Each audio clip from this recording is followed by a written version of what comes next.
Hi, and welcome to Creepy Crime Story, where the darkest truths aren't imagined, they're real. May 2006. A Mediterranean cruise promised peace between two former spouses. Within days, one of them was gone. Hours later, the sea carried back a body, but strangulation, not water, had ended her life. This crime would stretch across oceans, years, and courtrooms before justice was finally spoken. Miki Kanisaki was 52 years old, a respected paralegal working within California's court system. Friends described her as professional, cautious, and grounded. That is why her decision to board a Mediterranean cruise with her ex-husband raised questions from those who knew her best. The ex-spouse was Lani Kokontes, a wealthy former attorney. The trip was framed as a chance to reconcile, or at least to restore some peace after a turbulent marriage. On paper, it seemed like two adults deciding to mend a past. But what began as a vacation of calm would soon become the center of one of the most chilling homicide prosecutions tied to international waters. The cruise set out from Spain and moved along the Italian coast. Logs show that on May 25, 2006, the ship docked in Messina, Sicily. Passengers disembarked, mingled in markets, and reboarded in the evening. Later that night, Miki dined on the ship, last seen enjoying a meal with her ex-husband. Witnesses recalled nothing unusual. She appeared composed, dressed neatly, carrying herself in the same manner colleagues remembered from the courthouse. Within hours, however, she would never be seen alive again. The first anomaly arose the next morning. Ship staff noticed Miki was absent from common areas. Her cabin was checked. Her personal belongings were there, her purse and travel documents still intact. Nothing suggested voluntary departure. Quiet anomalies like this often become louder in hindsight. At the time, it was simply logged as a passenger who had not reported to breakfast. By that afternoon, the absence triggered an internal review by the ship's security. Within minutes of checking with crew and other passengers, they realized no one had seen Miki since late the prior night. A missing person alert was raised on board. When someone disappears from a cruise ship, procedure is complicated. These vessels often operate in international waters with layered jurisdiction. The captain reported the missing passenger and coordinated with Italian authorities given the ship's docking schedule. The case was classified as a suspicious disappearance. No evidence of overboard alarms, no CCTV footage of her leaving the vessel. This absence, negative evidence, would become a cornerstone later in the case. 2 days after she was last seen, May 27th, fishermen off the coast of Calabria pulled a body from the sea. Identification confirmed it was Miki. The autopsy in Italy ruled the death a homicide by strangulation. Notably, there was no water in her lungs, confirming she had not drowned. The sea had carried her back, but it had not taken her life. This development transformed the missing person report into a homicide investigation. Yet the ship itself did not present as a traditional crime scene. No forced entry, no signs of struggle, and no witnesses describing violence. A victim with no visible struggle in her cabin, no voluntary exit, and then a body in the sea with forensic evidence of strangulation. For investigators, these contradictions raised as many questions as they answered. From a procedural standpoint, Italian authorities managed the body recovery and autopsy, but jurisdictional questions loomed large. Both victim and ex-husband were American citizens, traveling from California. The death occurred during a voyage in international waters. These complexities slowed the immediate progression of the case. Law enforcement could not yet assign blame, but they could confirm one critical fact. This was not an accident. For viewers, this is where we ask, how does a woman vanish from a vessel where every corridor has eyes and every passenger has routines? If there are no cameras of her leaving, no reports of screams, and yet her body surfaces offshore, what does that absence mean? In homicide work, silence and missing data can be louder than any confession. On the morning of May 27, 2006, fishermen operating off the coast of Calabria spotted something floating near their nets. As they drew closer, they realized it was not debris, it was the body of a woman. Local police and the Coast Guard were immediately notified. Within hours, the remains were secured, documented, and transported to a regional morgue. Identification followed quickly. The body was confirmed to be that of 52-year-old California paralegal Mickey Kanasaki, who had been reported missing from a Mediterranean cruise 2 days earlier. What stood out to investigators was the absence of drowning signs. Forensic examiners in Italy conducted a medico-legal autopsy. The findings were clear: bruising along the neck, hemorrhaging of the underlying tissue, and fracture patterns consistent with manual strangulation. The lungs showed no significant water intake. That meant Mickey had not drowned. She had been killed before entering the water. This was no accident, no misstep off a railing in the night. It was a homicide. The ship itself offered little. When security officers had entered her cabin, they found her belongings undisturbed. Her purse, clothing, and identification documents were intact. No signs of forced entry, no broken locks, no struggle noted. That absence of disturbance, negative evidence, was troubling. A homicide had taken place, but the environment where it had occurred was silent, clean, and without the normal forensic signatures. For investigators, the body became the primary scene. Measurements of lividity, tissue breakdown, and saltwater impact helped narrow down the time of death. The autopsy suggested Mickey had been strangled not long before her disappearance was noted, aligning with her last confirmed sighting at dinner on the evening of May 25th. Italian forensic teams documented every detail, taking photographs, collecting tissue samples, and preserving clothing. Nothing suggested an accident or a medical collapse. The conclusion was straightforward: homicide by asphyxiation. Jurisdiction quickly became a challenge. The victim was an American citizen. The ex-husband traveling with her was also American.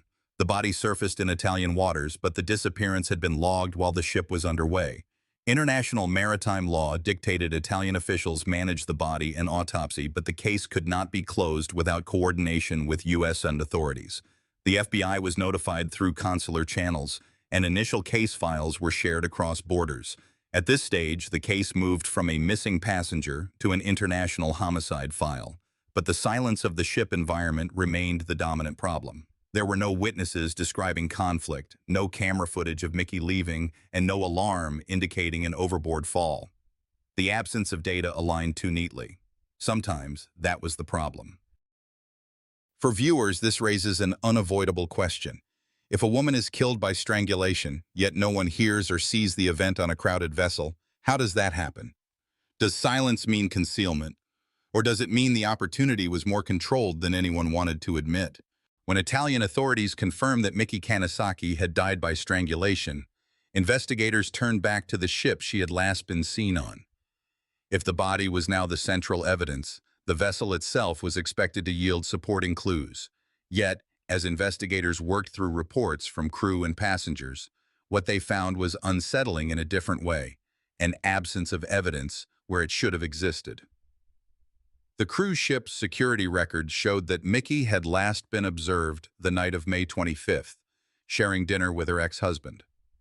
Beyond that point, no crew member recalled seeing her in the bars, lounges, or hallways. Other passengers were interviewed. Several confirmed her presence at dinner. None could place her anywhere afterward. For a vessel carrying hundreds of people, this gap was unusual. It suggested she had not rejoined the flow of passengers moving about the ship. The cabin check only deepened the mystery. Her passport, wallet, and travel documents were neatly stored. Clothes were folded. Luggage was in order. Personal effects, including jewelry and toiletries, were undisturbed. There were no signs of a struggle, no broken furniture, no evidence of forced entry. The bed appeared used, but only in a routine way, without disruption. For law enforcement, this was negative evidence, indicators of what had not happened. There was no trace of a fight, no forced removal of the victim. Surveillance was the next logical step. But in 2006, cruise ship surveillance systems were not as comprehensive as today. Cameras focused on common areas, embarkation points, and casinos. They did not cover every corridor or every cabin entrance. When security teams reviewed available tapes, no footage showed Mickey leaving the vessel. No images captured her moving alone in the hours after dinner. The absence was again louder than presence. If she had exited the ship voluntarily, there would likely have been a record. If she had been forced, some disturbance might have been noted. Neither was the case. Ship logs were analyzed to determine if an overboard alert had triggered. None had. Sensors that tracked door openings showed only routine movements. Cabin doors registered normal access, not forced swipes. The technical records aligned too neatly, giving investigators nothing irregular to isolate. As one analyst noted later, the data pointed to order. But real life rarely conforms so perfectly. Testimonies provided small but important frames. Several passengers reported casual conversation with Mickey earlier in the trip, describing her as polite, somewhat reserved, and looking forward to the ports of call. Crew members confirmed she was cooperative, without incident. No one identified disputes or unusual behavior. In homicide investigations, silence across testimony can itself become a signal. When no one hears a struggle, no one sees distress, and yet a body is later recovered, the conclusion is stark. The event happened in a controlled environment where witnesses were minimized or absent. The investigative challenge was clear. Italian authorities had a body and a cause of death, but no traditional scene. The ship provided no trace evidence to advance the case. Without witnesses, the crime existed in the gap between Mickey's last confirmed sighting and the moment her body was pulled from the sea. Investigators logged these gaps carefully. Timelines were tightened, testimonies rechecked. Each negative result was documented, not ignored, because the absence itself established the controlled nature of the crime. For the FBI and U.S. prosecutors reviewing reports later, this stage underscored the difficulty. How do you move a homicide forward when the physical environment refuses to cooperate? It became an international file not because of what was found, but because of what was not.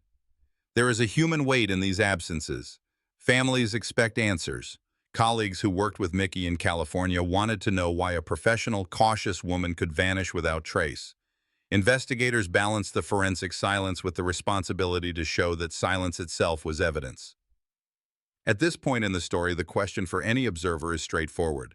If no one saw or heard her leave, if no footage placed her beyond the vessel, and if her belongings remained intact, how does a homicide of this nature occur? When Mickey Kanasaki's body was returned to the shore in Italy and an autopsy confirmed strangulation, investigators quickly ran into the first major procedural barrier: who had jurisdiction? The death had occurred on a cruise ship traveling through international waters with an American victim and an American passenger of interest, but an Italian recovery and Italian medical examination. That meant multiple agencies had an interest, yet none could claim exclusive authority. These jurisdictional disputes would become one of the reasons why the case seemed to stall for years. The Italian authorities documented their findings carefully: ligature marks around the neck, hemorrhaging in the soft tissue, no significant water in the lungs, consistent with homicide by strangulation rather than drowning. These were confirmed forensic markers, not speculation. At the same time, they noted the absence of alcohol intoxication or drugs in her system, ruling out impairment as a factor in her fall from the vessel. What they lacked, however, was a direct crime scene to anchor those conclusions. Her cabin was intact, her belongings undisturbed, and no crew member reported a disturbance. From Italy's perspective, the investigation was limited. Their jurisdiction was tied to the recovery of the body in waters off Calabria. They forwarded results to American officials, but without physical evidence on Italian soil beyond the autopsy, they could not build a prosecutable case in their courts. This shifted attention back to the United States. The FBI opened a file, treating the case as a suspicious death of an American citizen abroad. They reviewed passenger lists, obtained preliminary witness statements, and coordinated with Italian police. But early case notes show a lack of actionable leads. No surveillance footage captured the moment Mickey disappeared. No third-party witness could place her outside the cabin after dinner. Without corroboration, the case looked like an unprovable tragedy at sea. Financial records, however, started to create tension. Within months of Mickey's death, U.S. investigators obtained preliminary banking data. Shared accounts between Mickey and her ex-husband showed movements that suggested control shifting toward him after her passing. While not unusual for surviving joint account holders, it raised suspicions. These financial documents became part of the working evidence list, but prosecutors knew financial motive alone could not prove homicide. Family members in California pressed for answers. They knew Mickey as careful, risk-averse, and unlikely to leave the ship without telling anyone. Her colleagues in the court system were familiar with her professionalism. These testimonial accounts fed into the victimology profile. She was not reckless. She was not prone to disappear. That profile reinforced the forensic conclusion that strangulation was not self-inflicted and that accidental drowning was inconsistent with her character and habits. International cooperation moved slowly. By 2007, the case had crossed desks in California state courts, U.S. and federal prosecutors, and Italian magistrates. Each had limits on how far they could reach. Without direct eyewitnesses, the file was considered cold. Yet internally, the FBI retained the case as open, cataloging it among suspicious deaths abroad involving U.S. nationals. They marked several gaps for future review: the exact timing of her last verified movements, unexplained gaps in surveillance, and the possibility of staged absence from the ship's common areas. In procedural terms, this stage of the investigation was about preservation, not resolution. Reports were filed, evidence stored, and witness statements archived. Prosecutors recognized that time could either erode or sharpen the case. Sometimes, silence in the record waits for the right piece of evidence to align. From a human perspective, this period was hardest on the family. For them, it looked like nothing was happening, as though Mickey's death was being lost in international bureaucracy. They had to live with uncertainty, while investigators balanced between caution and persistence. This is a recurring theme in cross-border cases: the tension between grieving relatives demanding closure and officials bound by rules of evidence that prevent premature charges. What emerges clearly here is that the case never truly closed.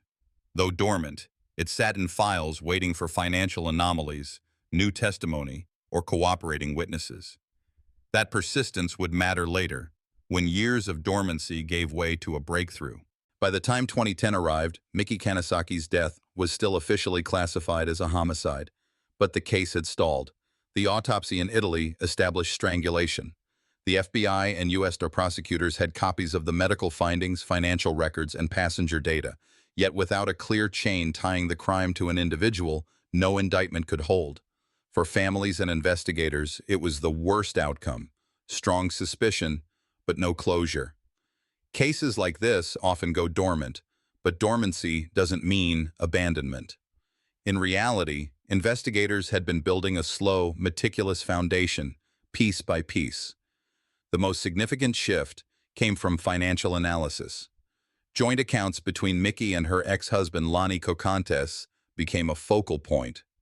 Forensic accountants from federal agencies and California investigators noticed patterns: transfers of substantial sums into accounts solely controlled by Cocantes after Mickey's death. Some movements were automatic and legal, surviving joint account holder rights, but others looked premeditated, as if paperwork had been arranged with the expectation of her absence. These banking anomalies were logged as working evidence. They did not prove the crime, but they helped establish motive. At the same time, testimony from those who knew Mickey painted a consistent picture. Friends and colleagues described her as cautious, unlikely to step onto a cruise ship railing or wander the decks alone at night. This reinforced the negative evidence already on file. No signs she left voluntarily, no witnesses to an accidental fall, no impairment from alcohol or drugs. The combination of forensic medical conclusions and victimology profiles made accidental drowning implausible. Still, investigators needed more than probability. They needed evidence that tied action to actor. In 2011, interagency communication intensified. The Orange County District Attorney's Office began revisiting the file with federal assistance. Cross-border homicide cases require patience, but this renewed attention meant prosecutors were looking for angles missed in the first wave. One tactic involved re-examining passenger statements.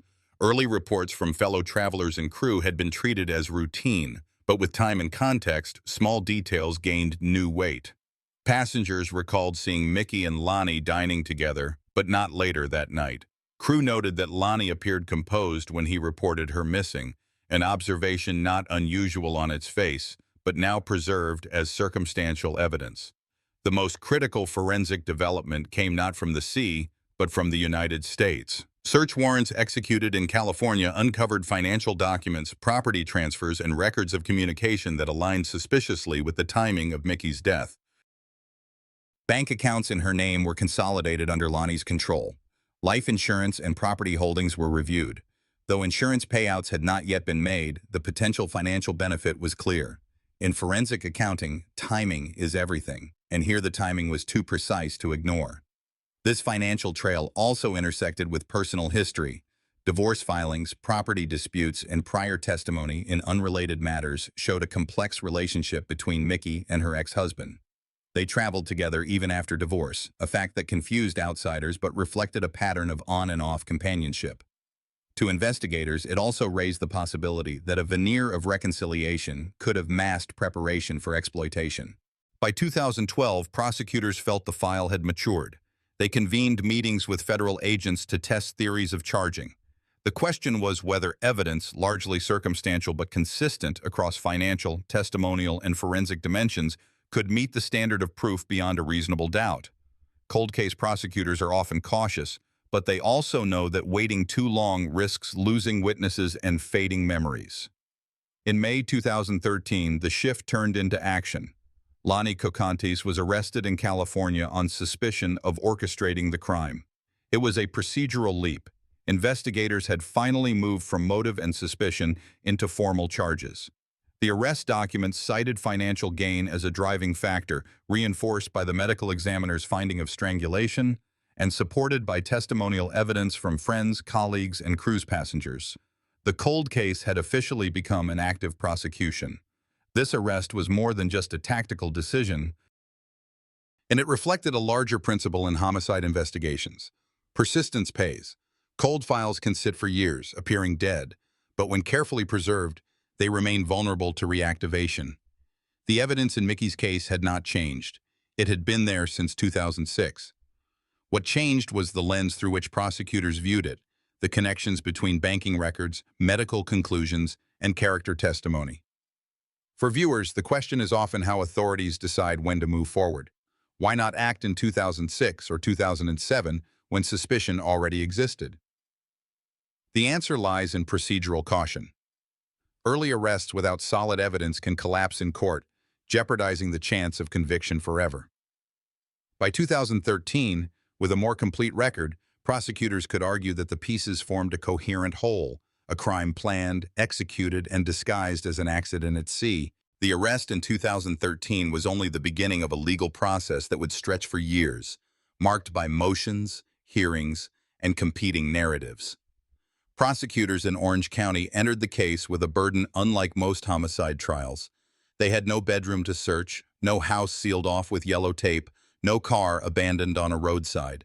Instead, their scene was the open waters of the Mediterranean, a body recovered by Italian authorities, and a paper trail that pointed to a motive. From the moment Mickey Kanasaki's body was found off the Italian coast in May 2006, investigators knew they were not dealing with a drowning. Autopsy results identified strangulation as the cause of death.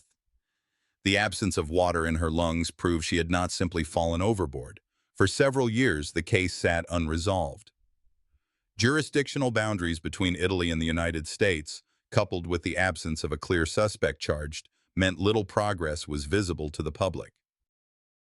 That changed in 2013 when Lonnie Cocantes, Mickey's former husband, was taken into custody in California.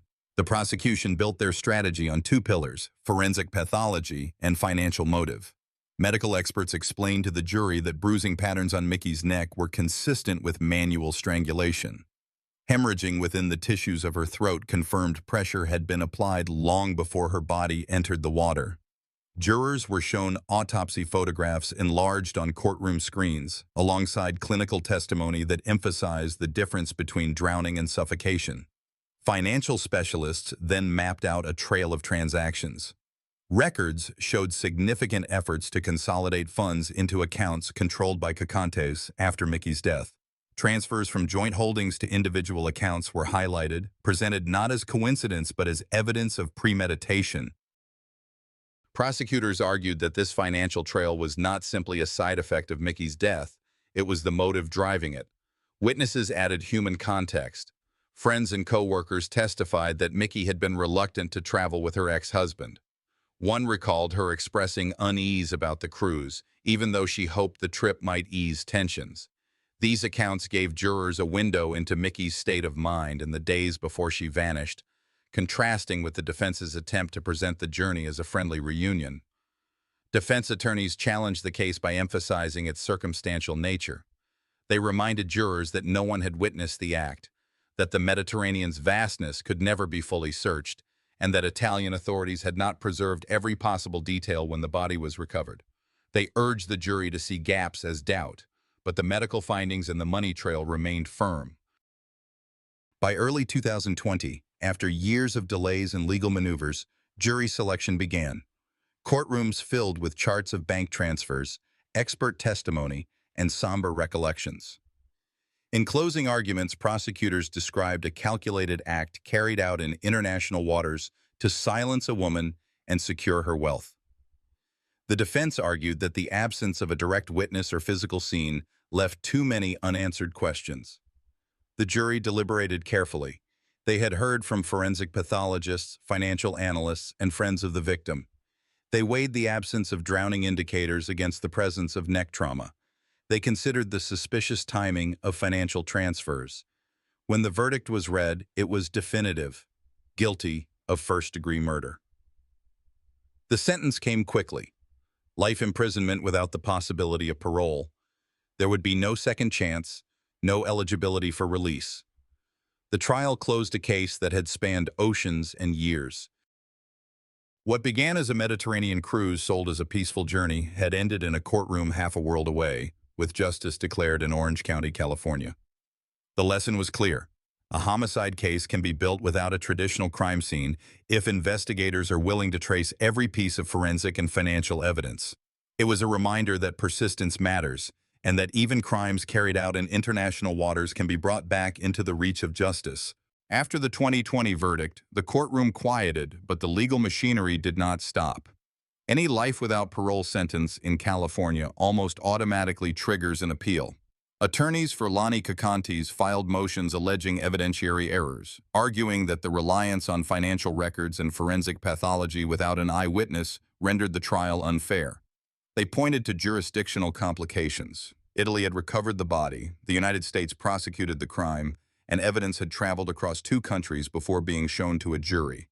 Each point was designed to suggest the process itself had flaws. Appellate judges examined the record.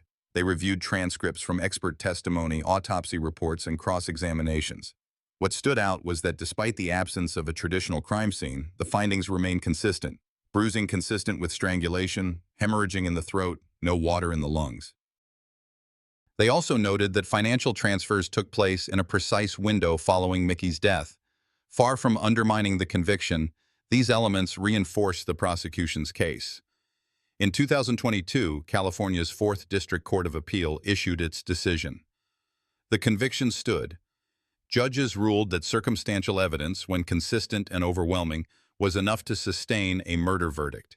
They noted that international cooperation between Italian authorities and U.S. arms investigators had preserved the chain of custody. The defense's claims of procedural missteps did not reach the level of reversible error. For Mickey Kanasaki's family, the appellate decision closed one more door that had remained open for years. They had waited since 2006, through long stretches where it seemed the case might never reach a courtroom. Each delay was another wound. Now, with the appeal denied, there was assurance that the verdict would not be undone. Meanwhile, public attention lingered on the unusual nature of the case. True crime analysts highlighted how prosecutors built a successful homicide trial without a domestic scene, a weapon, or an eyewitness. For many viewers, the lesson was stark. Financial motives leave digital trails, and forensic pathology does not rely on a crime scene wall or carpet. It can rest on the evidence preserved in a human body. The story also resonated because it reflected broader issues of trust and vulnerability. Mickey had boarded the ship hoping for reconciliation or at least civility with a former spouse. Instead, the journey ended in violence. Cases like this remind us that interpersonal crimes often occur not in dark alleys but within relationships that once promised safety. It is a reminder that law enforcement must navigate not only physical evidence but also the complex dynamics of human trust. By 2023, media coverage had largely moved on, but the verdict remained an example in law schools and training programs for investigators. How do you pursue a murder case when the scene is international waters, the jurisdiction is split, and evidence is primarily financial? The Cocantes case provided an answer: careful coordination, persistence, and willingness to rely on circumstantial but powerful patterns. Families of other victims watched closely. If justice could be achieved here, it reinforced hope for cases where bodies are recovered in difficult circumstances or where the crime scene is compromised. It showed that courts will accept a mosaic of forensic pathology, financial analysis, and testimonial consistency when direct evidence is absent. Yet questions lingered in the broader community. Could the system have moved faster? Could years of waiting have been avoided? These questions are not simply academic. They reflect the pain of families left in limbo. Justice delayed is justice denied, but in this case, persistence eventually prevailed. The final image is not just of a courtroom, but of a family who sat through years of proceedings, holding photographs of Mickey, listening as experts described her final moments. They heard medical examiners speak clinically about strangulation, and bankers describe the flow of money. Each detail was painful, but each was necessary to ensure that her death was not erased as an accident at sea. In 2020, after years of investigation and courtroom delays, the trial of Lonnie Cocantes closed with a decisive verdict. Jurors found him guilty of first-degree murder in the death of his ex-wife, Mickey Kanisaki. Evidence showed she was strangled before being thrown overboard during what was staged as a reconciliation cruise in 2006. Financial records, testimony from friends, and cooperation between U.S. and Italian authorities built a case that left little room for doubt. Cocantes received life in prison without the possibility of parole. For Mickey's loved ones, the sentence delivered long-awaited accountability, though it could not erase the loss. Her story serves as a reminder that crime can emerge not from strangers, but from those once trusted most. This case also underscored the power of international cooperation in solving homicide, showing that even crimes planned across borders can be tracked, proven, and punished. Lonnie Cocantes remains in prison for life, convicted of Mickey Kanisaki's murder, a crime that began on a cruise ship and ended in a courtroom. As I close this case, I can't help but reflect on what it teaches us. Trust is fragile, and sometimes danger hides behind familiar faces. Mickey's story reminds us to protect our independence, our finances, and most of all, our safety when love turns into control. I share this not to instill fear, but to encourage awareness and resilience. What do you think this case says about relationships built on power versus respect? I'd love to hear your thoughts. Drop a comment. Let me know where you're watching from. And if this story resonated with you, please subscribe to the channel so you won't miss the next true crime case we uncover together.